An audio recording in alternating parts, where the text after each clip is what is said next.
I know, typical MMA realist, making a reaction video a week later. But Big Ank recently defeated Alex Pereira and the potards were crushed, the Dagestani fans were celebrating, and I got incredibly clowned on for picking Pereira. What a dumb prediction, right guys? That fight wasn't close at all. Big Ank dominated him completely. 48-47 is not close at all. But all jokes aside, I am a little bit sad that Pereira lost. He's one of, if not my favorite fighter, and he just has an incredibly fun style to watch, and he was a super active champion too. That said, I still don't think the sport is dead, which is a narrative that's recently popped up after Pereira lost. And I know it's because Pereira is the biggest name right now in the sport. All the casuals know who he is. There were big plans ahead if he had won against Big Ank. For example, the DDP fight if he got past Hamzat, or a heavyweight super fight against either Aspinall or Jones, which would have been massive, straight up. So from a company perspective, and my own perspective if I'm being honest, Big Ank winning was definitely the worst outcome, but the sport is definitely not ruined, okay? People have this idea that Big Ank is some boring cage hugger,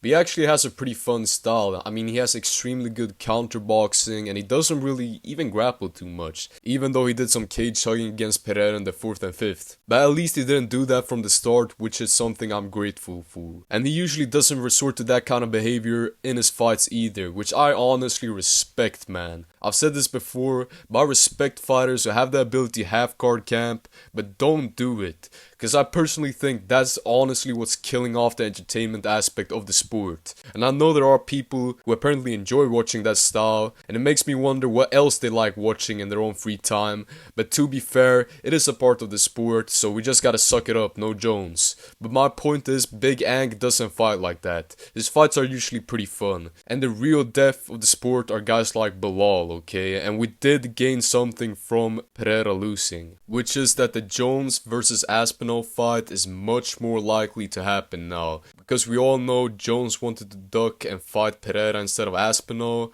which leaves him with two options now: either retire or fight Aspinall. So shout out to Big Ank for that, and shout out to Big Ank for pushing that fight on X, even though that was probably Ali.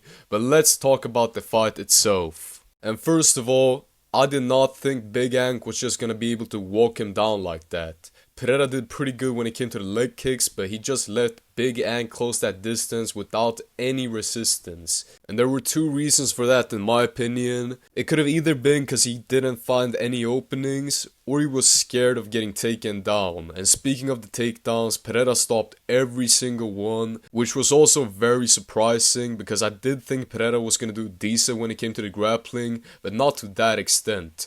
But another thing that surprised me was how Pereira just didn't throw back. He just let Ank throw, then he would just try to disengage. And usually we see Pereira throwing back in those moments, but he just didn't in this fight for some reason, which again could have been due to the takedown threat. And even though I did think Ankalaev won, it was actually a pretty close fight. 2 of the 5 rounds were swing rounds, 3 and 5 to be specific, and those rounds were really close. So this idea that Pereira got dominated is completely false in my opinion. Like, if Pereira lands an extra punch or a kick in those rounds, he literally wins the fight. But that said, don't get too sad, my fellow potards. We are most likely gonna get the rematch. And I think that both of them can actually make improvements in some departments, which would definitely make the rematch a little bit more interesting. And hopefully more entertaining too, because let's be real, the fight was actually pretty dull due to Pereira backing up the whole time,